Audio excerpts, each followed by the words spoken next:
Doutor Souto, seja bem-vindo a mais um podcast Mojo já. Um grande prazer tê-lo aqui. E Obrigado. você acreditou na gente, né? Desde do segundo podcast nosso. E para as duas pessoas, aí você é uma das poucas pessoas que eu não consigo falar que quem não te conhece vive dentro de uma caverna, porque quem te conhece também poderia estar vivendo. Então, para essas duas pessoas aí que ainda não sabem quem você é, só uma pequena introdução. E aí a gente já cai de cabeça no glúten. Tá. Bom, eu tenho um blog chamado Dieta Low Carb Paleolítica. É um blog que nasceu sem maiores pretensões para expressar o meu entusiasmo com coisas que eu jamais tinha visto dentro da faculdade de medicina e que estavam mudando o meu pensamento sobre nutrição e saúde. E esse blog acabou virando uma coisa viral na internet. Hoje ele tem mais de 2 milhões de visitas. Tá? Então, nós tratamos da influência da nutrição na saúde por um aspecto evolutivo. Tá? Então, o que o ser humano comia durante a evolução e quais os alimentos aos quais nós estamos evolutivamente adaptados. Perfeito. E entrando agora no assunto glúten, eu queria começar falando o seguinte: eu não tenho doença celíaca. Eu não sinto nenhum. Não tenho nenhum sintoma, nada que me faça me preocupar com isso. Por que que eu devo me importar com o glúten, com os efeitos dele? Por que que isso é tão importante? Pois então, a doença celíaca é uma doença relativamente rara. Ela afeta em torno de 2% da população. Tá? Ou seja, ela não é tão rara assim. Eu costumo sempre dizer para as pessoas, se vocês estiverem num restaurante com 200 pessoas, 200 clientes, vai ter uns 4 ali que são celíacos, portanto não precisa ter vergonha de perguntar para o garçom se um determinado item contém glúten ou não, porque eles recebem essas perguntas todos os dias. Uhum. Mas de fato a doença celíaca ela é uma exceção, 90 e tantos por cento das pessoas não tem. Então qual a importância do glúten? Primeiramente, é uma proteína que o ser humano não consumiu durante 99,5% da sua evolução. Tá? Então, ela é uma coisa nova. Eu sempre gosto de explicar assim, mas se estava na Bíblia, as pessoas já comiam pão, como é que é novo? O pão nosso, né? Então, assim, a escala de tempo que nós falamos quando nós abordamos algo do ponto de vista evolutivo não é a escala de tempo dos livros e da escrita, é a escala de tempo geológica, tá certo? Aonde 6 mil anos, 8 mil anos, não é nada, foi ontem, né? Nós estamos Uhum. falando numa evolução que tem mais de 2 milhões de anos. Então, o glúten ela é uma proteína nova a qual nós estamos nos expondo. Tá?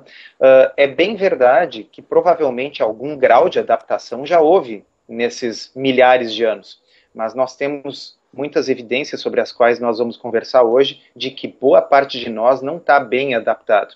O fato da pessoa poder viver com algo não significa que aquilo lhe faça bem. Tá certo? Nós que moramos em grandes cidades, nós vivemos com poluição e nós conseguimos viver até os 80 anos de idade respirando ar poluído. Uhum. Isso significa que o ar poluído é bom para nós? É aquela. Talvez a ausência de doença não significa que a gente está no nosso melhor, né? Exatamente, ou talvez o fato de nós conseguirmos sobreviver não significa que Uhum. nós consigamos viver bem. A gente está falando agora, a gente tem visto muitas notícias sobre o glúten, muitas coisas sem glúten. E sempre foi assim, ou só agora que a gente descobriu que esse glúten faz tão mal assim? Ou ele teve alguma mudança nos últimos anos que fez, que alterou a composição dele, ou que ele é o mesmo glúten que a gente tem consumido por esses 6, 8 mil anos? Ou teve alguma coisa nos últimos anos que modificou? Eu diria que sempre houve um mercado, sempre houve, não, desde a descoberta da doença celíaca, tá certo? Foi uma coisa descoberta depois da Segunda Guerra Mundial, até então não se sabia por que que aquelas pessoas iam emagrecendo, definhando e morriam, né?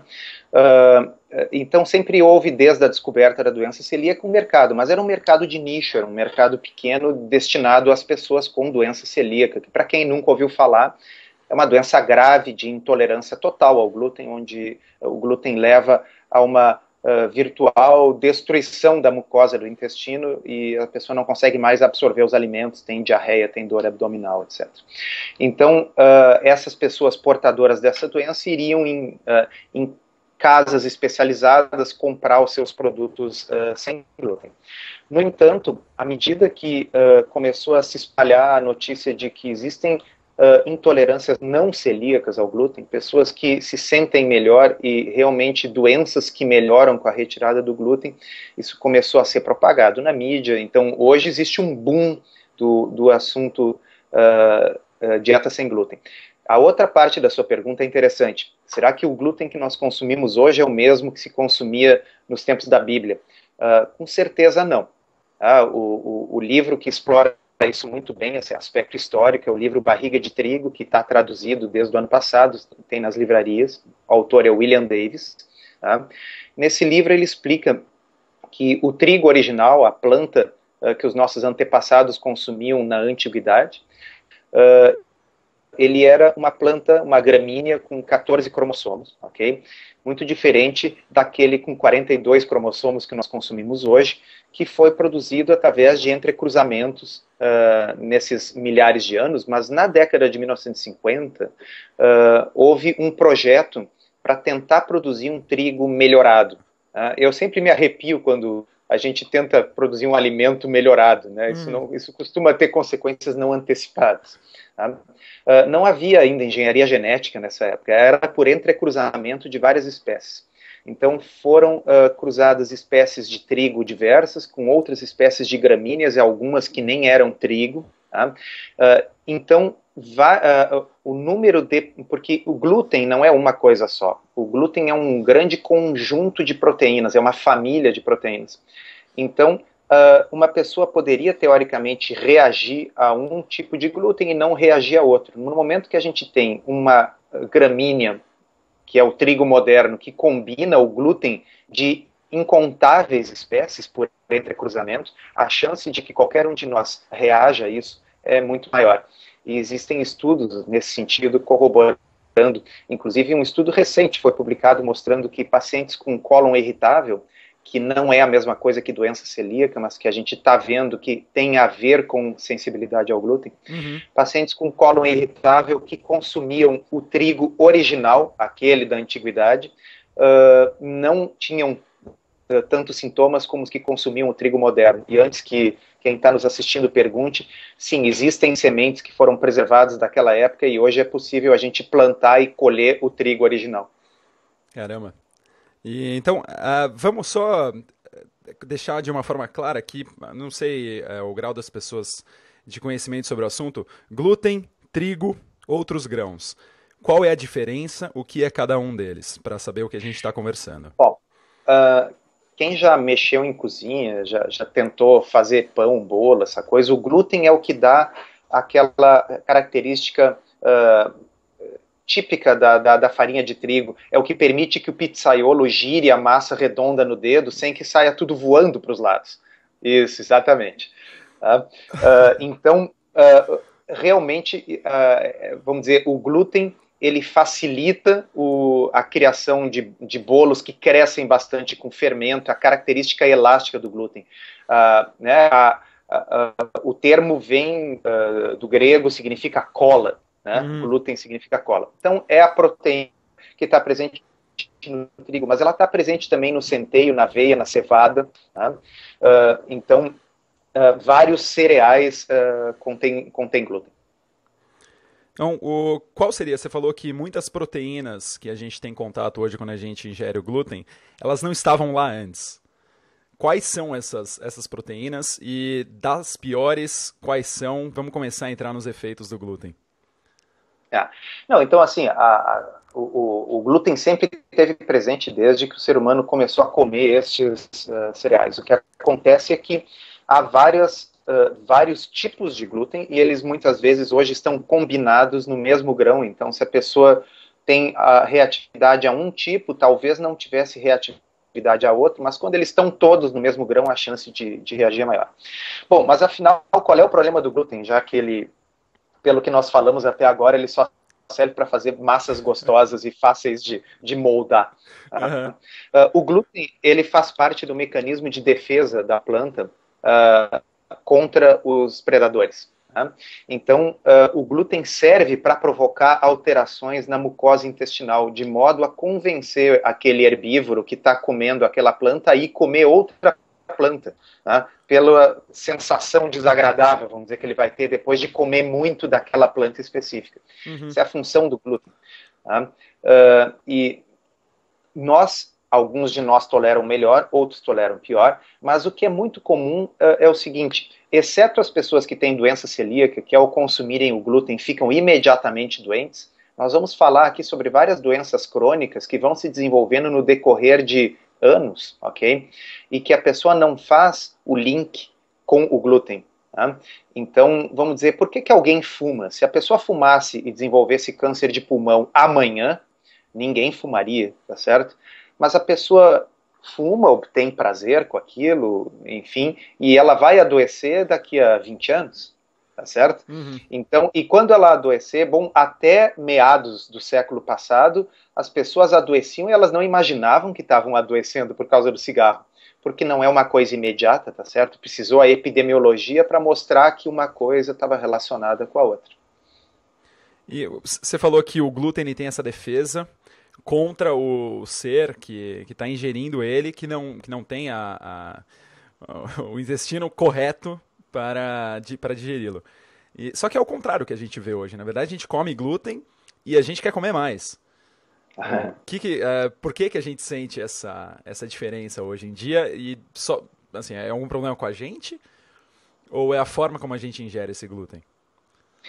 Então, o mesmo autor, o Davis, ele cita uma pesquisa que mostra o seguinte, que uma das proteínas do glúten, que chama gliadina, quando ela é digerida parcialmente, os peptídeos, os pedaços dessa proteína, que são absorvidos para a corrente sanguínea, eles se ligam a receptores que são os mesmos receptores da morfina no cérebro. Então aquilo provoca um prazer, o cara fica alto, sabe? Como se tivesse consumido uma droga. Sei bem, me dá uma pizza que eu sei bem. Então, quando a gente diz que a pessoa fica em abstinência porque parou de comer trigo, isso talvez reflita um fenômeno real. E existe um estudo que está referenciado no livro, onde pessoas comedoras compulsivas, né, receberam um bloqueador, um inibidor dos receptores opioides, dos receptores aos quais a morfina se liga. E isso já fez com que elas consumissem 400 calorias a menos, mostrando que era o efeito, era o prazer de droga mesmo que o glúten provocava, que estava fazendo com que elas comessem a mais. Uhum. Então, essa sensação de prazer da exorfina, da gliadina que abrem. Vamos entrar um pouco mais nesse conceito da gliadina. Eu estava tentando, inclusive, eu estava conversando com uns amigos ontem sobre esse assunto, e eu acho interessante a gente colocar um pouco mais profundo, porque é difícil a gente, não é defender uma posição, mas as pessoas estão interessadas em saber um pouco mais a fundo. O que fazer, a maioria das pessoas já entende na paleo, na low carb. Eu acho que essa parte um pouco mais técnica, quanto mais a gente convive com essas ideias, mais base a gente tem até para seguir o que a gente quer seguir e também para falar com as pessoas. Então, entrando um pouco mais na gliadina, como que ela funciona, qual que é a causa dela e o que a gente sente quando a gliadina entra em ação. A gliadina é a principal proteína do glúten. Tá? A gliadina é a proteína a qual os celíacos em geral reagem, ok? Tem ponto de vista imunológico. E a gliadina tem um ponto fundamental que é onde ela realmente se torna de maior interesse médico e cujos benefícios da retirada do glúten tem muito a ver com o que nós vamos falar agora. A gliadina altera a permeabilidade da barreira intestinal. Tá? O nosso corpo ele tem algumas grandes superfícies de contato com o meio externo. Tá? Nós temos a pele, óbvio, tá? Que das superfícies de contato que eu vou falar é a menor. Okay? Nós temos o pulmão, tá? Que tem uma grande superfície. Tá? E nós temos o intestino, que é a maior área de contato que nós temos com o meio externo. Eu sei que falar em intestino e dizer que isso é meio externo parece uma coisa confusa, mas o fato é que nós podemos imaginar o nosso trato intestinal como um tubo que começa da boca e termina no ânus, tá? E o que está passando por dentro desse tubo não está dentro do nosso corpo. Nosso corpo é aquilo que fica entre o intestino e a pele, ok? Entre o intestino e a pele. Existe um conceito um pouco difícil de entender, mas vamos lá. Entre o intestino e a pele existe um sanduíche que somos nós, ok? Se nós pensarmos num churros, ok? Entre aquele açúcarzinho que tem do lado de fora e o doce de leite que tem dentro, aquilo ali é o nosso corpo, tá bem? Perfeito. Bom, então, o intestino é uma superfície que, se fosse completamente aplainada, ela cobriria assim, uma quadra de tênis, é uma superfície muito grande. Tá? E em virtude disso, 80% do nosso sistema imunológico está localizado no intestino. Tá? Então, a interface sistema imunológico-intestino, ela é muito grande, e tem que ser, porque afinal, se alguma coisa for entrar no corpo e invadir o corpo, a chance maior de socorrer é que seja pelo intestino. Tá? Se nós pensarmos que o nosso sistema imunológico está defendendo o império, que é o nosso corpo, as tropas têm que ficar na fronteira, tá certo? Bom, o que acontece? Se nós tornarmos essa fronteira mais permeável, se nós fizermos com que a invasão do nosso corpo por substâncias estranhas seja facilitada, o nosso sistema imunológico vai ficar imediatamente alterado e em alerta. Tá? Então, qualquer coisa que provoque uma alteração de permeabilidade intestinal está fadada a alterar o funcionamento do nosso sistema imunológico. E a gliadina faz isso com maestria. E essa ativação do nosso sistema imunológico é o que vai lançar anticorpos para combater esses agentes que não deveriam estar fora do intestino, no caso, que eles estão entrando em locais não aconselháveis. Então, que a gliadina altera a permeabilidade do intestino não é uma teoria, é uma coisa provada em animais e em humanos. A literatura científica é absolutamente inequívoca no que diz respeito a isso. Tá? Inclusive, o pesquisador que mais pesquisou isso, Dr. Fasano, Universidade de Maryland, ele já demonstrou, ok, que é possível, por exemplo, a gente administrar uma substância que normalmente é inabsorvível, que sairia reto pelo outro lado no intestino, e nós, só por administrarmos o glúten, conseguimos medir essa substância na corrente sanguínea, mostrando a alteração quase que imediata da permeabilidade. Tá? O que acontece? Levando adiante aquela analogia que eu estava fazendo, nós temos então as tropas de defesa circundando a mucosa intestinal. Daqui a pouco essa mucosa ela se abre, tá certo? E deixa passar coisas estranhas para a corrente sanguínea. Que coisas estranhas? Vamos pensar, por exemplo, um pedaço de bactéria ou um fragmento de uma proteína parcialmente digerida ao invés de só os aminoácidos. Quando isso chega, entra em contato com a corrente sanguínea, isso dispara uma reação imunológica inflamatória, e quando nós temos as forças policiais, vamos dizer assim, em alerta, quer dizer, houve uma grande fuga do presídio e esses presos estão soltos agora. Exatamente, então se forma o quê? Se formam as blitz, tá certo? A gente é parado na blitz e aqueles policiais estão nervosos, qualquer um que está ali pode ser um bandido, e daqui a pouco um inocente é confundido com um bandido, tá certo? Tá? Então isso é o fenômeno da autoimunidade. Ele está no lugar errado na hora errada.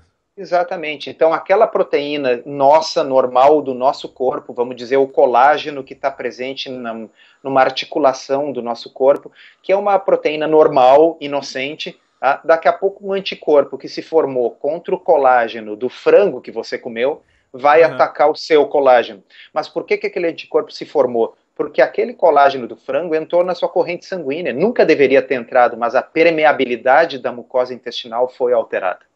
E o principal fator que altera a permeabilidade da mucosa intestinal, disparado principal, é a gliadina do glúten. E isso ela vai causar, isso causa uma inflamação. Isso causa com que faz com que o corpo haja contra qualquer partícula que está nesse local, junto com os invasores, por exemplo. O que seria uma inflamação? A inflamação ela pode ser boa, inclusive. Ela é uma resposta do corpo humano contra algo que não deveria estar acontecendo. Por que o glúten, essa reação é tão pior? A inflamação aguda, ela em geral nos ajuda. Né?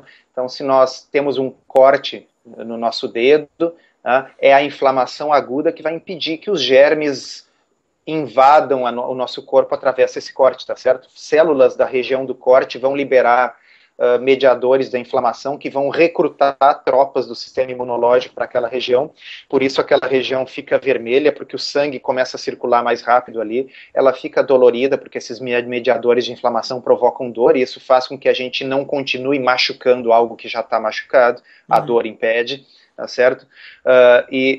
Esses leucócitos, esses glóbulos brancos que foram recrutados para ali vão combater os germes, então a inflamação aguda, ela é uma coisa boa, ela é uma coisa evolutivamente preservada, todos os animais superiores têm isso. Tá? No entanto, a inflamação crônica é algo muito ruim. Tá? E a inflamação crônica seria... vamos voltar àquela nossa analogia, tá certo? Talvez essa inflamação aguda lá na fuga do presídio seja uma coisa boa e necessária, ok? Uhum. Mas e se esse estado policial se tornar perpétuo, tá certo? Os inocentes estão sendo abordados o tempo todo, a coisa começa a causar problemas. A inflamação crônica, ela está relacionada com praticamente todas as doenças ruins que a humanidade enfrenta hoje em dia, as chamadas doenças crônico-degenerativas, tá certo? É o caso do câncer, é o caso das doenças autoimunes, é o caso da doença cardiovascular, é o caso da síndrome metabólica, a inflamação está por trás de tudo isso. Não a inflamação aguda, boa, que nos protege, mas uma inflamação crônica persistente. Né? E se nós tivermos a nossa mucosa intestinal com a permeabilidade alterada, nós tendemos a induzir um estado de inflamação crônica, e ela é uma inflamação que não é de alto grau, não é aquela inflamação que nos dá febre, nos leva para o hospital, não é uma apendicite aguda, ok? Ela é uma inflamação crônica que não é muito intensa, mas ela é constante e ela está sempre lá, 24 horas por dia, 365 dias por semana. Caramba. E essa permeabilidade da mucosa, ela atinge exatamente quais partes do corpo humano? Porque você falou, sai do intestino, entra na corrente sanguínea, a partir daí pode acontecer praticamente qualquer coisa? Quais são os principais problemas que ela pode causar? Então, a coisa inicia no intestino, ok? Mas uma vez que a gente tem essa inflamação crônica, ela é uma inflamação crônica sistêmica, quer dizer, no corpo inteiro. Então, vê bem, vamos de novo diferenciar. É diferente da situação do paciente celíaco, que tem anticorpos contra o glúten, tá? E ele vai ter uma reação no intestino contra o glúten, vai ter uma diarreia severa, etc. Não é disso que nós estamos falando. Nós estamos falando de uma pessoa que come o seu pão e não sente nenhum efeito intestinal, ok? E que está ouvindo isso aqui dizendo agora, bom, isso não se aplica a mim, porque eu como pão, como pizza, e isso não me dá nada. Tá? Então, não é doença celíaca que nós estamos falando. Nós estamos falando que isso vai alterar a permeabilidade do intestino e isso vai produzir um estado de inflamação sistêmica no organismo. Tá? E essa inflamação vai ser uma inflamação que vai se manifestar à distância. Tá? Então, a pessoa pode ter o acúmulo de gordura no fígado, porque essa é uma resposta que ocorre por causa dos mediadores de inflamação. Nós temos estudos em animais mostrando que se nós injetarmos os mediadores químicos da inflamação, o animal acumula gordura no fígado e desenvolve resistência à insulina. Então eu não preciso do glúten para provocar isso, mas o glúten provoca inflamação que, por sua vez, através desses mediadores, provoca isso. Se eu injetar só os mediadores, eu vou ter o mesmo efeito. Esses mediadores são injetados na corrente sanguínea? Na corrente sanguínea, tá? Mas eles são produzidos e liberados na corrente sanguínea pelo consumo do glúten, ok? Eu posso ter patologias autoimunes, como a gente falou antes, formar anticorpos, e esses anticorpos se confundem com as proteínas que estão na nossa dieta versus as nossas. Se eles atacarem a articulação, eu vou ter uma artrite, mas se eles atacarem a pele, eu posso ter um eczema ou posso ter uma psoríase. Se eles atacarem as vias aéreas, eu posso ter asma ou posso ter rinite. Se eles atacarem os vasos sanguíneos, eu vou ter inflamação nos vasos sanguíneos, que é uma coisa altamente relacionada com doença cardiovascular. Ok? Então, as manifestações são múltiplas. E, obviamente, ninguém aqui está sendo ingênuo de dizer que o trigo é o único causador de todas essas coisas. Ok? Não é. O cigarro, por exemplo, produz inflamação dos vasos sanguíneos, e esse é o motivo pelo qual ele aumenta a incidência de doença cardiovascular. Inflamação, cigarro não tem nada a ver com colesterol. Ok? Se eu tiver estresse crônico, o estresse crônico está ligado a doenças cardiovasculares, porque ele libera mediadores da inflamação, tá certo? O estresse agudo, fugir de um leão, é uma coisa que nos protege durante a evolução da espécie. O ser humano nunca teve um estresse crônico como nós temos hoje. O estresse crônico libera mediadores da inflamação, e isso está relacionado a uma série de patologias crônico-degenerativas. O que nós estamos dizendo aqui é que o pão não é inocente nessa história, que o glúten, ele também pode, por um mecanismo de alteração da permeabilidade intestinal, provocar inflamação crônica. Além disso, na questão de envelhecimento, a gente está falando que as coisas do glúten, elas demoram para a gente ter o resultado na maioria das pessoas, principalmente as que não são celíacas.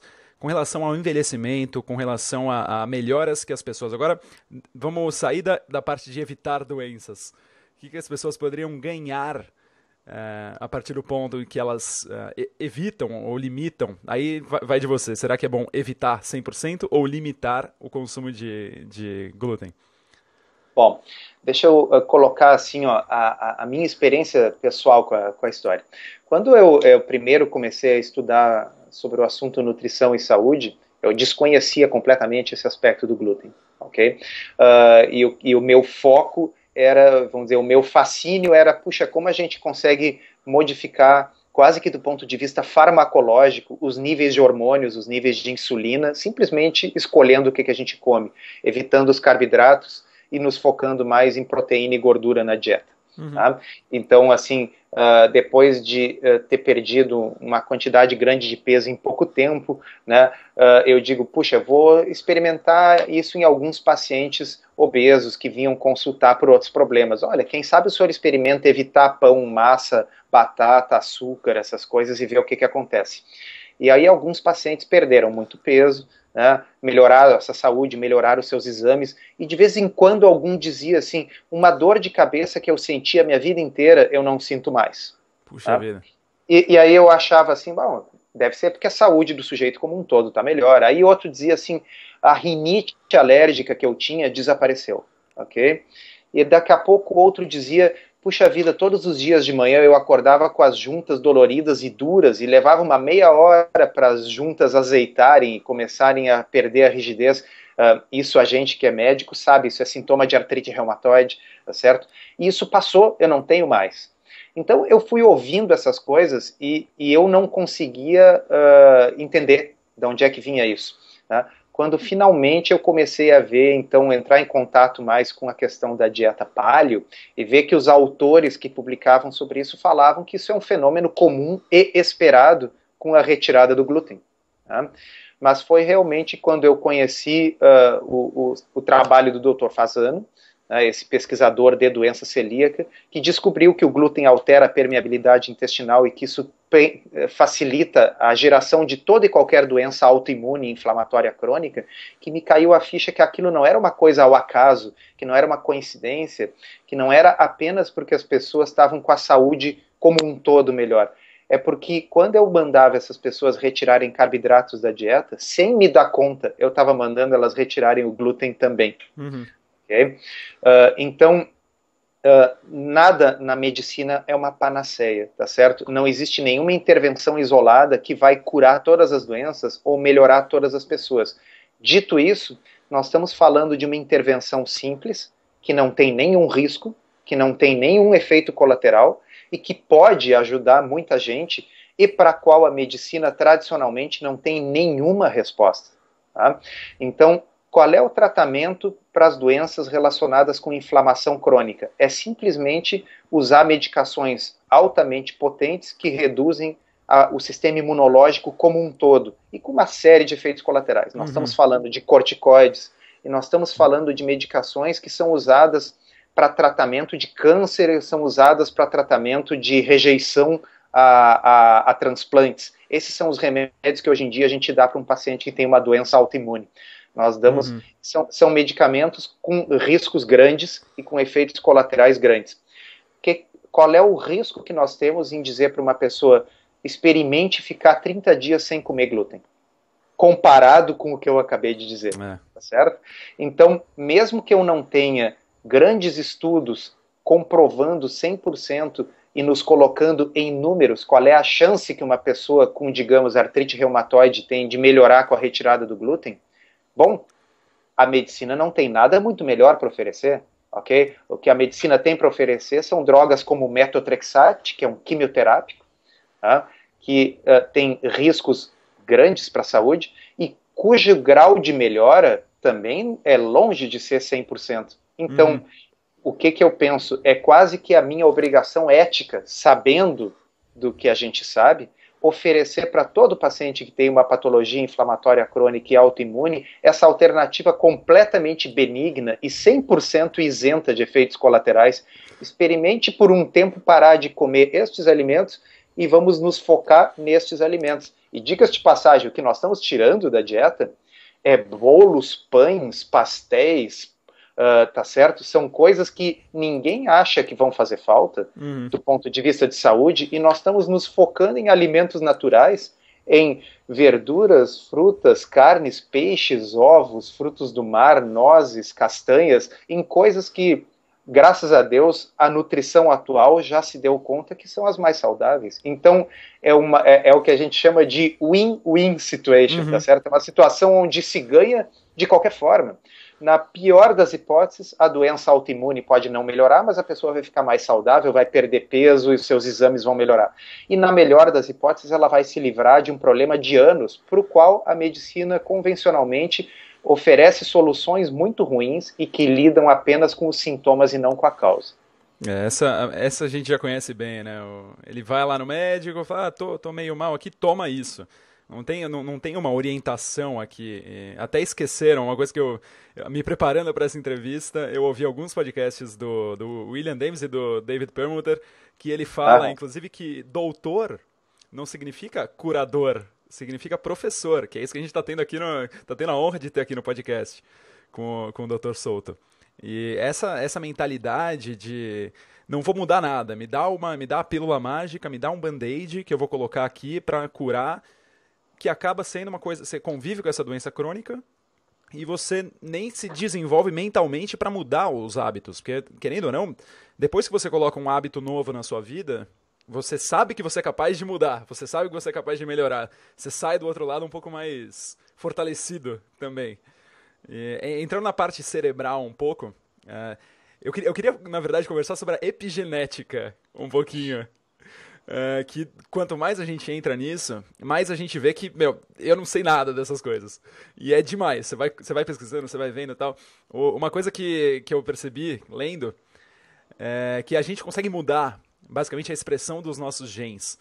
E essa alteração de comida que a gente tem, só pelo fato de retirar o glúten, e exercício e sono, que são os outros dois que colocam, já dá uma boa mudada na expressão dos nossos genes. Então aquela coisa de, não, eu tenho isso porque meu pai teve, porque minha mãe teve, então eu não tenho nada que eu possa fazer, ou eu tenho chance de ter Alzheimer, isso já está caindo por terra hoje em dia. Eu gostaria de saber uma visão medicinal sobre isso e linkado ao glúten. Nós vamos entrar no mundo da especulação, ok? Nada contra, mas só para deixar claro. Vamos explicar uma coisa para o ouvinte, assim. Lembra quando, uns anos atrás, se falou da clonagem da ovelha Dolly, ok? E eles clonaram a ovelha através de uma célula, se não me engano, de uma glândula mamária da ovelha. Tá? Então, a pergunta é, por que eu pego uma célula da glândula mamária da ovelha e consigo criar uma ovelha, e não vou criar apenas uma mama de ovelha? Ok? Porque todas as células do corpo, seja da ovelha, seja nossas, elas têm todo o DNA para formar o nosso corpo inteiro. Tá? Isso é sabido, tá certo? Cada uma das nossas células tem cópia de todos os nossos genes todos os nossos cromossomos. Você vai ter que mandar uma célula sua para fazer uns clones seus aí, viu, doutor? Tá bom. A pergunta é, por que as células do corpo, então, conseguem, ou como elas são diferentes e especializadas? De que forma um neurônio é diferente de uma célula do fígado, de um hepatócito? Já que elas têm exatamente os mesmos genes, elas não deveriam ser todas iguais? Então, há décadas se sabe que a expressão dos genes é diferente em diferentes células. Tá? Então, os genes expressos nas células que vão virar neurônios não são os mesmos genes que são expressos nas células que vão virar um hepatócito. Tá? Então, alguns genes são ligados e outros são desligados. Tá? Então, a epigenética ela estuda isso, como alguns genes podem ser ligados e outros ser desligados. O que a epigenética estuda é o fato de que isso acontece não apenas nas nossas células somáticas, ou seja, nas células do nosso corpo, mas isso acontece nas nossas células germinativas, naquelas que vão dar origem aos óvulos e aos espermatozoides, tá certo? Então, alguns genes que poderiam estar ligados na sua mãe, no seu pai, de acordo com a forma como você vive, de acordo com influências externas, eles podem passar a ser desligados no seu corpo ou vice-versa. O que muda muito o nosso conceito mendeliano de genética, tá certo? Então, assim, nós aprendemos na escola que existia uma escola de pensamento que era assim, se eu cortar o rabo de um animal por várias gerações, talvez os filhotes comecem a nascer sem rabo. Tá? E na realidade, Mendel mostrou que não, que os genes é que contém a informação que o animal tem que ter o rabo, e não importa quantas vezes eu corte o rabo, os filhotes sempre vão nascer com rabo. Tá? No entanto, a coisa não é tão simples assim. É possível, e isso às vezes é uma coisa até assustadora, porque, por exemplo, nós temos evidências de que se a mãe de uma criança tiver maus hábitos de saúde, tiver uma saúde ruim, isso influencia a saúde da criança e influencia a saúde dos netos dessa mulher, né? por influências epigenéticas, ou seja, determinados genes são ligados ou desligados nos óvulos dessa mulher, e isso pode ser passado adiante. Então, na realidade, existe algum grau de verdade em que coisas que nós fazemos hoje possam influenciar gerações futuras. E existem alguns pesquisadores que estão questionando o quanto dessa epidemia de obesidade e síndrome metabólica que nós vemos hoje em dia possa ser um fenômeno epigenético relacionado a 2 ou 3 gerações atrás, ok? Coisas com a introdução dos alimentos processados em grande escala. Tudo isso é especulativo, pessoal, quero deixar isso bem claro, mas é que é uma coisa fascinante, tá certo? Incrível.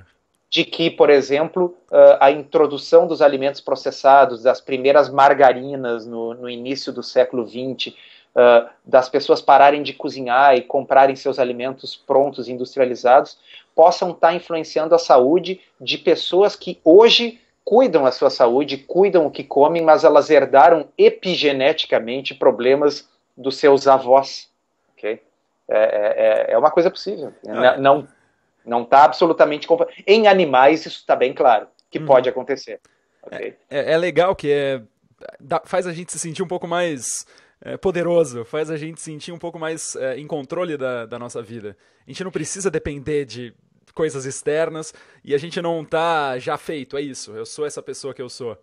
E talvez isso signifique que nós possamos, com os nossos hábitos, influenciar para melhor a nossa saúde e a saúde dos nossos descendentes também.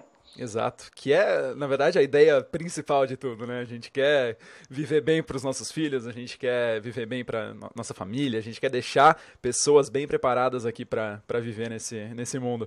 E aí entra a questão cerebral, um pouco. Se tem alguma coisa, conforme você pesquisa no glúten, a gente pode não estar sentindo nada no dia a dia. A gente pode estar lá trabalhando, a gente pode estar tomando nosso cafezinho, mas você acredita que as pessoas possam ter alguma melhora também na parte produtiva, na parte de performance? Tem um exemplo que foi muito veiculado aí, que foi o exemplo do Djokovic, que ele... Tenista, né? O tenista, A família dele tem uma pizzaria lá agora me fugiu o país dele. Não é Eslovênia, uma coisa assim, eu não me lembro. Então. A família dele tem uma pizzaria lá, ele vivia comendo glúten e jogando tênis. Um médico lá do país olhou pra ele e viu, putz, isso é exatamente o sintoma que se espera de uma pessoa que é sensível ao glúten. E ele ligou, conseguiu um contato com o Djokovic, falou com ele, fez alguns exames, o exame dele era faça força agora. E aí o Djokovic fez força. E o outro agora faça força aproximando um pedaço de pão do seu peito. E a força dele caía, assim, muito, visivelmente. E ele fez essa mudança. Aí diz ele que ele passou a ter muito mais clareza, não só física, mas mental. Tem algum jeito de explicar isso? Existe um ditado que diz assim: atirou no que viu e acertou no que não viu. Ok? Obviamente é impossível diagnosticar se o cara tem sensibilidade ao glúten ou não pela televisão, e obviamente aproximar um pão do peito, isso é misticismo, pseudociência, isso é uma baita bobagem. Acontece o seguinte, que existem algumas evidências de que mais de 40% das pessoas têm algum grau de intolerância ao glúten. Eu não estou falando de doença celíaca, ok? Então, se eu disser assim, olha, eu acho que você tem uma intolerância ao glúten, tem uma chance muito grande de acertar, e a maioria das pessoas que tirarem isso da sua vida vão se sentir melhor, tá certo? Então, assim, os motivos que levaram a coisa não foram nada científicos, mas que o cara se sentiu melhor e melhorou a sua performance depois de tirar uma toxina que inflama cronicamente a maioria das pessoas, bom, isso não me surpreende. Então é algo que mesmo as pessoas ali do mercado financeiro, pessoas que trabalham, assim, não importa a área da vida, pode-se entender, pode-se perceber algum tipo de melhora com a tirada do glúten. Eu vou dizer assim, até de outra forma. Se glúten fosse uma coisa que existisse na salada, ok? Nas frutas, nas carnes, seria um problema, porque eu estaria eliminando da dieta coisas que contêm muitos benefícios e muitos nutrientes. Agora, resulta que o glúten está presente em algo que praticamente não traz nenhum benefício para a espécie humana, a não ser calorias e ganho de peso, ok? Então, assim, existem 1001 motivos para eliminar o trigo da dieta e o glúten é só mais um dele. Então, por sorte, o glúten está presente em algo que nós já deveríamos eliminar da nossa dieta de qualquer forma, que é uma semente, um veículo de amido altamente absorvível, tá certo? Nós já conversamos, eu acho, na nossa outra conversa, que o tipo de amido que está presente no trigo é o amido mais facilmente absorvido, ele se transforma em glicose no sangue mais rápido do que você pegar açúcar do açucareiro e comer puro, ok? É um negócio que está associado com ganho de peso, piora a situação dos diabéticos, tá certo? Então, não é uma coisa que, assim, se você tirar os grãos da sua dieta, você vai estar perdendo nutrição. Não, você vai estar ganhando, porque você vai estar tirando aquilo e vai substituir aquilo por coisas que são mais densas do ponto de vista nutricional. Deixa eu abrir um parênteses aqui. O que eu quero dizer com densidade nutricional? Eu acho que esse é um conceito, assim, muito importante. Tá? Seria eu pegar quantidade de nutrientes que está presente num alimento e dividir pelas calorias, ok? Então, digamos que o nutricionista diga para você assim, mas o trigo integral contém muitas fibras, por isso ele é bom. Tá? Então, eu vou dizer assim, pega uma xícara de trigo integral e divide pelas calorias. Agora pega uma xícara de espinafre e divide pelas calorias. Ok? Espinafre praticamente não tem calorias e tem 1 tonelada de fibras, além de outras coisas saudáveis. Tá? O trigo, além de vir com glúten, assim como um cavalo de Troia ali dentro, tá? Ele ainda por cima tem um monte de calorias na forma de glicose e tem relativamente pouca fibra. Então, a densidade nutricional do espinafre deve ser umas 100 vezes maior do que a do trigo.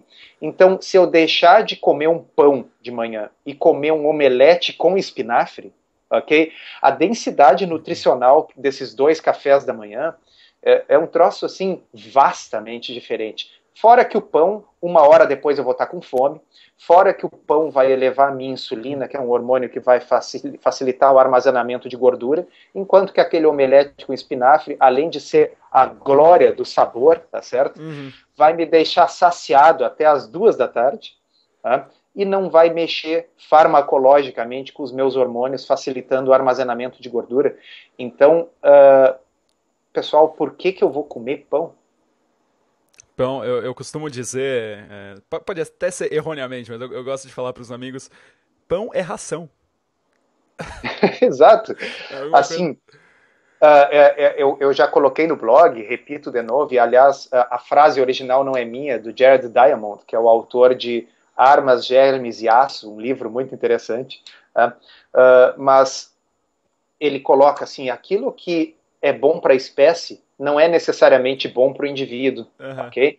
Então, de fato, é impossível sustentar 7 bilhões de pessoas no mundo sem ser com ração, ok? Então a gente planta trigo, cereais, soja em grande escala, ok? Para alimentar todas essas bocas com ração. Não é a dieta ideal, ok? Mas, poxa vida, vamos dizer, se eu tenho um cão em casa, o ideal era dar carne para ele, tá certo? Mas eu não tenho dinheiro para dar carne para o cachorro. Bem, eu vou comprar aquela ração. Então, não há dúvida que para a espécie humana, a agricultura foi uma coisa fantástica, que permitiu, assim, que a espécie humana se tornasse esse parasita do planeta que é e povoasse o mundo inteiro com muito mais pessoas do que o ambiente é capaz de sustentar. Agora, isso é ruim para o planeta e é ruim para a saúde dos indivíduos, embora, mais uma vez, aquele conceito que nós falamos, né? O que permite que você sobreviva não é a mesma coisa que permita que o indivíduo tenha saúde. Né? Mas, enfim, né? E são, assim, eu lembro do livro do Paul Jemine, do Perfect Health Diet, que ele fala de 2 coisas que fazem com que você sinta fome. Aí eu posso estar equivocado, posso estar esquecendo de alguma, mas era comer poucas calorias, comer menos da sua dieta que você tem feito antes de entrar numa paleo ou low carb. E a outra era realmente comer muito desse tipo de alimento, porque você não vai estar tendo todos os nutrientes que você deveria ter, então você vai sempre ter um pouco mais de fome. Que aí aquelas propagandas que a gente vê, não vou entrar em mérito de marcas, mas é impossível comer uma só. Por que é impossível comer uma só? Porque ela não te supre em nada. Você está colocando caloria vazia para dentro, por isso você não consegue comer uma. Agora tenta comer ovo com espinafre. Quanto você consegue comer? Não dá. O exemplo que eu sempre uso em consultório, em consulta, é assim, se eu pegar a garrafinha de Coca-Cola, tem 200 calorias de açúcar ali. Tá? 3 ovos cozidos, 3 ovos tem aproximadamente 200 calorias também. Se eu beber 200 calorias de Coca-Cola, isso não me mata a fome em nada, aumenta a minha fome, mata no máximo a sede por um tempo, ok? Agora, se eu comer 3 ovos cozidos, eu não vou pensar em comer de novo por um bom tempo. Então, calorias, eu li em algum autor, eu achei sensacional isso, o corpo não tem um receptor nas células para calorias, ok? Calorias é uma abstração física. O que as nossas células veem é os níveis de hormônios, tá certo? Então, esses hormônios dizem para as células fazer uma coisa ou outra. O nosso cérebro, o nosso hipotálamo é o que vai determinar isso. Tá? Então, se eu beber gasolina, a gasolina tem um monte de calorias, mas isso não tem um efeito sobre os hormônios. As nossas células não vão acumular gordura porque eu bebi calorias na forma de gasolina. Tá? Então, não existe receptor para calorias. Okay? É muito legal. Então, bom, mas aí nós estamos nos perdendo do glúten. Sim, vou voltar. Sim. Um pouquinho, a gente conversou até um pouco antes aqui de começar a entrevista sobre o pH. É normal a gente ver o pessoal, não, eu tô tomando isso porque é alcalino. Eu mesmo, sempre que vou comer fora ou em algum restaurante, eu peço água com limão espremida. E aí eu queria sua visão sobre isso, sobre os efeitos do glúten na alcalinização, no pH do organismo. E o pH, só colocando aqui em meios pra galera entender, que o pH ele faz com que ocorram reações químicas. Reações químicas ocorrem em uma faixa de pH que bom, aí acho que o doutor pode colocar um pouquinho melhor. Assim, ó, Às vezes porque eu falo contra a sabedoria convencional no que diz respeito à nutrição, o pessoal acha que eu sou um sujeito alternativo. Não, tá? Eu sou alguém conservador do ponto de vista científico. Eu só alego que as diretrizes nutricionais estão erradas do ponto de vista científico. Não porque eu vá contra a ciência, é porque as diretrizes vão contra a ciência, ok?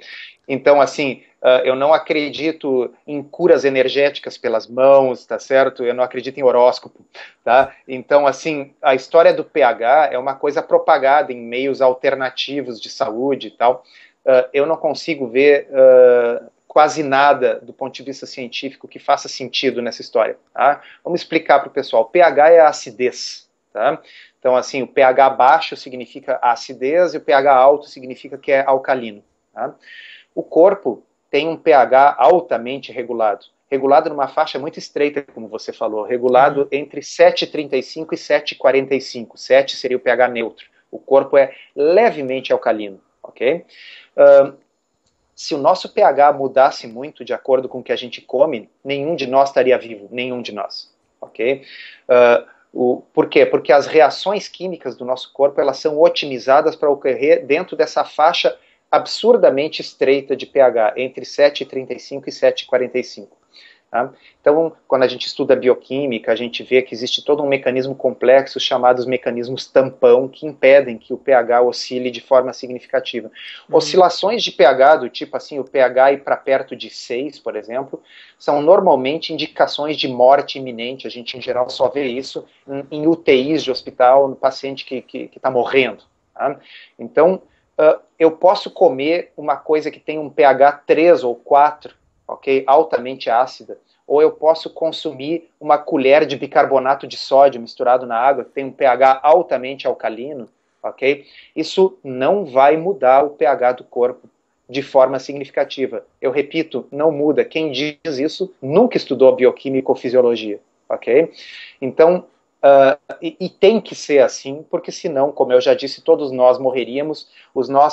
Qualquer bicho na natureza, quando ele sente cheiro de comida, ele vai lá e come, ele não mede o pH antes para saber. O corpo tem flexibilidade metabólica para mexer com isso. O pH ele tem importância na seguinte situação. Tá? Pessoas que são formadoras crônicas de cálculo renal, por exemplo, são muitas vezes pessoas que têm uma urina muito ácida, ok? Um dos mecanismos pelos quais o corpo mantém o pH estável é porque se a pessoa consome ácidos em excesso, o corpo bota esses ácidos para fora, como CO2 na respiração, mas fundamentalmente como acidez na urina. Tá? Então, o corpo mantém o seu pH estável às custas de acidificar a urina. E uma urina mais ácida, ela torna, por exemplo, o ácido úrico menos solúvel, facilita a precipitação de cristais de ácido úrico, pode facilitar a formação de cálculos. Então, para pacientes que têm um certo tipo de cálculo renal, é interessante alcalinizar a urina. Isso se obtém consumindo alimentos mais alcalinos ou que alcalinizam mais, como é o caso do limão, tá certo? Eu sei que o limão é ácido, mas ele é um ácido fraco e o citrato do limão acaba se comportando como um alcalinizante da urina. Tá? Vegetais, frutas tendem a alcalinizar a urina, grãos como trigo, carne, tende a acidificar a urina, mas eu estou falando, pessoal, da urina. O pH do corpo ele não muda significativamente em quem não sofre de insuficiência renal crônica grave, tá? A gente fazendo hemodiálise, esse tipo de coisa. Tá? Outra coisa que o pessoal costuma falar é assim, tá bem, o corpo vai manter o pH estável, mas isso é às custas de retirar o cálcio dos ossos. Tá? O cálcio vai ser utilizado como mecanismo tampão para compensar a mudança de pH no sangue. O que diferencia a teoria dos fatos é que, bom, a gente testa os fatos, tá certo? Então, assim, é uma teoria interessante, é muito bonita, mas ela não é verdade, tá certo? Os estudos foram feitos, quem quiser conferir, vai lá no meu blog e bota na caixa de busca ossos ou osteoporose, e ali eu cito, quem tiver interesse pode clicar no estudo original e aprender, ok? Que realmente pessoas que consomem uma dieta que acidifica mais a urina, uma dieta mais rica em proteína, por exemplo, elas excretam mais cálcio na urina, mas não é o cálcio dos ossos, tá? É o cálcio da própria dieta. Tá? Uma dieta com mais proteína faz com que se absorva mais cálcio de forma mais eficiente pelo intestino, e esse cálcio que a gente absorve a mais, os rins fazem a sua função de colocá-lo para fora, e os ossos de quem come uma dieta com mais proteína tendem a ser mais calcificados e mais fortes do que quem consome uma dieta mais pobre em proteína. Então, eu sei, as pessoas afirmam isso, mas, bom, as pessoas afirmam qualquer coisa, tá certo? E o papel aceita qualquer coisa. Ciência significa fazer os estudos e comprovar ou refutar ideias. A ideia de que uma dieta que é um pouco mais rica em proteína e que tenderia a acidificar o meio faz com que a pessoa perca massa óssea, ela foi posta à prova e foi refutada em mais de um estudo prospectivo randomizado. Está lá no blog para quem quiser ver. Muito legal. Então agora eu vou tomar limão com água pelo gostinho. Perfeito. Não, e veja bem, é bom para evitar cálculos renais. Também, exato. E doutor, só acho que o último assunto aqui seria gordura visceral. Seria se tem alguma diferença no estoque de gordura que a gente tem comendo coisas que ativam a insulina, que já foi falado da amilopectina A, não sei se foi citado isso, do glúten, que é mais fácil de ser digerida, então o pico de insulina é maior. Se tem alguma diferença para quem quer emagrecer, se ela vai perder aquela localizada, famosa localizada, ou alguma coisa nesse sentido. E aí a gente já conclui. Pois assim, a gordura visceral, que é aquela gordura que envolve os órgãos, tá certo? Então, assim, envolve os intestinos, os órgãos abdominais, ela é uma gordura altamente inflamatória. Olha a inflamação de novo aí. Tá? Existe estimativa de que quase a metade das células presentes nessa gordura não são células de gordura, são leucócitos, são glóbulos brancos. Defesa. Tá? Que fabricam um monte de mediadores inflamatórios. Eu não quero ser muito técnico aqui, mas mediadores inflamatórios inclui nomes esquisitos como interleucina 6, fator de necrose tumoral, prostaglandinas, são uma série de substâncias que têm um efeito hormonal no corpo para orquestrar uma reação inflamatória no corpo inteiro. Tá? Então, por isso a gente vê que essas pessoas que têm a gordura visceral, elas tendem a ter marcadores sanguíneos de inflamação elevados. E isso causa o caos no corpo, como a gente já explicou lá no início do podcast. Mas ela é uma seta de duas vias. Tá? Não só a gordura visceral aumenta a inflamação, mas a inflamação aumenta a gordura visceral. Okay? Aumenta a deposição de gordura especificamente ao redor dos órgãos. Tá? Então, comer um excesso de alimentos vai nos fazer engordar? Pode ser, mas comer alguns alimentos vai nos fazer engordar mais e mais nas vísceras. Tá? Eu estou sentindo te fazer uma pergunta aqui, que a gente ouve muito falar de retenção de líquido. Sim. Tem alguma coisa a ver com isso também ou não? Olha, até tem, porque na realidade a inflamação retém líquidos. Tá? E, por outro lado, o hiperinsulinismo, a insulina cronicamente elevada, também retém líquido ao nível dos rins. E todo mundo que já tentou fazer uma dieta cetogênica tem a experiência de perder grande quantidade de líquido nos primeiros dias, né? Especialmente as mulheres relatam que a aliança ficou solta no dedo, que as pernas, os pés desincharam. Então, realmente, assim, a baixa da inflamação e da insulina do corpo faz com que a pessoa urine alguns litros a mais nos primeiros dias que estavam retidos. Tá? Então, essa é uma expressão que ela tem um fundamento fisiológico. Mas voltando à questão do trigo, então se eu consumo trigo, eu vou estar favorecendo o acúmulo de gordura visceral de duas formas. Uma delas é pela elevação da insulina, uma elevação porque os níveis de glicose produzidos pelo trigo são muito grandes. Você citou a amilopectina. A amilopectina é a forma como o amido está presente no trigo. É a forma mais fácil de digerir, de mais rápida digestão, ou seja, é quase uma injeção de glicose na veia. Próxima vez que você vê assim um diabético que está passando mal com hipoglicemia, ao invés de dar um docinho para ele, dá um pãozinho que é mais rápido. Tá? Bom, e a outra coisa é aquilo que nós falamos, a gliadina do glúten, ela altera a permeabilidade da mucosa intestinal e isso aumenta a inflamação, independentemente da questão da insulina, e vai facilitar com que o acúmulo de gordura ocorra nas vísceras. Existe uma coisa chamada síndrome metabólica, que nós já conversamos, eu acho, no outro podcast, um conjunto de alterações que inclui a gordura visceral, mas inclui gordura no fígado, o HDL, que é o colesterol bom, baixo, os triglicerídeos elevados, a glicose elevada, tá certo? A pressão alta, tudo isso faz parte da síndrome metabólica. E o autor que postulou isso na década de 80, numa famosa palestra na Sociedade de Endocrinologia, este autor, ele já na época, ele disse, existe um fator que está por trás de todas essas alterações, que é a insulina elevada, tá certo? Então, a gente sabe isso há décadas, isso não é uma novidade. O problema é que, como nós estávamos falando antes, a medicina, ela tem tratado medicamentosamente os sintomas, tá certo? Então, o que a medicina faz com a síndrome metabólica é tratar a pressão alta com um remédio, tratar a glicose alta com outro remédio, tratar os triglicerídeos elevados com mais um terceiro remédio, tá? E assim por diante. E pegar aquela dieta que é a dieta que fez a pessoa engordar e dizer, você tem que continuar comendo a mesma dieta, só que menos e a cada 3 horas, tá certo? Então, é uma coisa que absolutamente não faz sentido, tá certo? Seria como o Gary Taubes, no livro dele, dá um exemplo.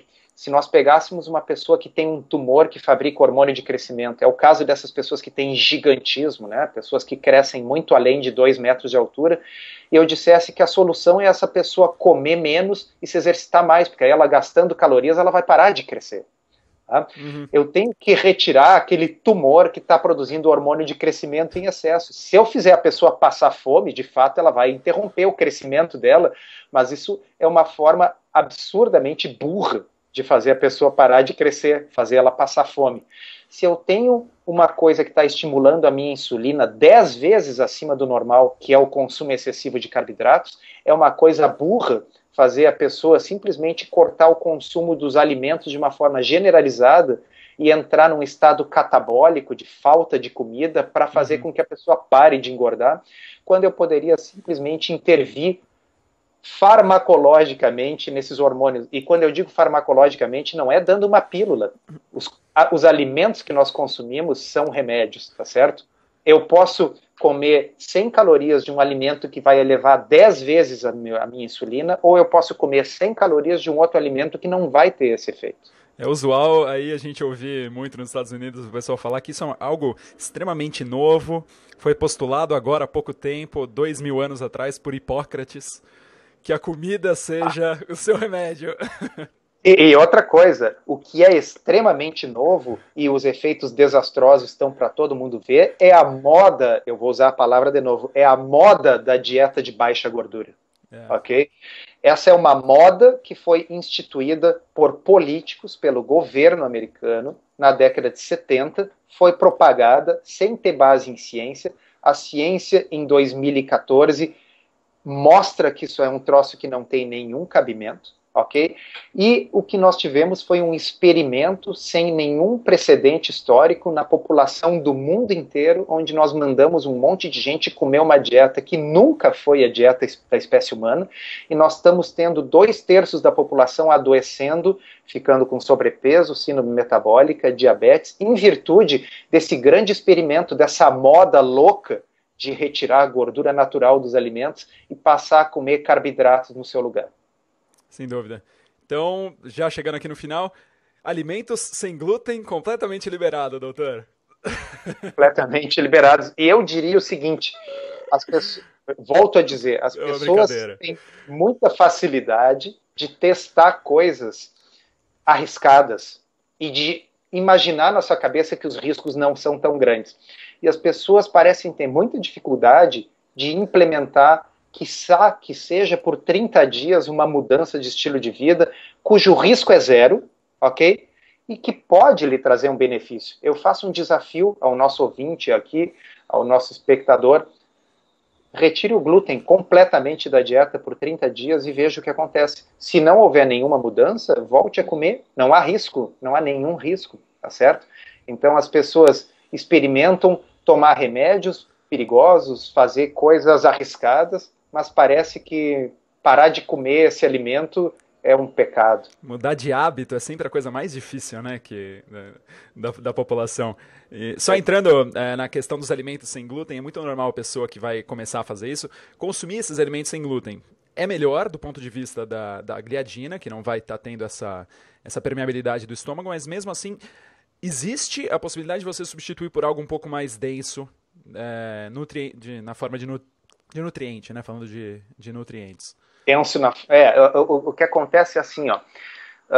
Às vezes as pessoas trocam 6 por meia dúzia, né? Então, vou fazer uma dieta sem glúten por 30 dias. Então, primeira coisa, vou numa loja de produtos para celíacos e vou fazer um estoque de biscoitinhos sem glúten, pão sem glúten, chocolate sem glúten, tá certo? Então, assim, o glúten não é a única coisa no mundo que não é boa para a saúde, tá certo? Cigarro também não tem glúten, tá bem? Então, assim, é possível ter uma dieta péssima e chegar ao final desses 30 dias mais gordo e mais doente do que você estava, se substituir os alimentos com glúten por outros alimentos altamente processados, altamente cheios de açúcar e cheios de amido, cheios de proteína isolada de soja e produtos e adoçantes e etc. Então, paleo diz respeito a uma dieta evolutivamente sintonizada com o ser humano, baseada em comida de verdade, tá certo? Então, eu estou sugerindo trocar o pão do café da manhã não por um pão sem glúten, cheio de soja transgênica e açúcar, tá certo? Eu estou sugerindo trocar por ovos, por um peitinho de peru, ok? Por um iogurte com uma fruta, tá certo?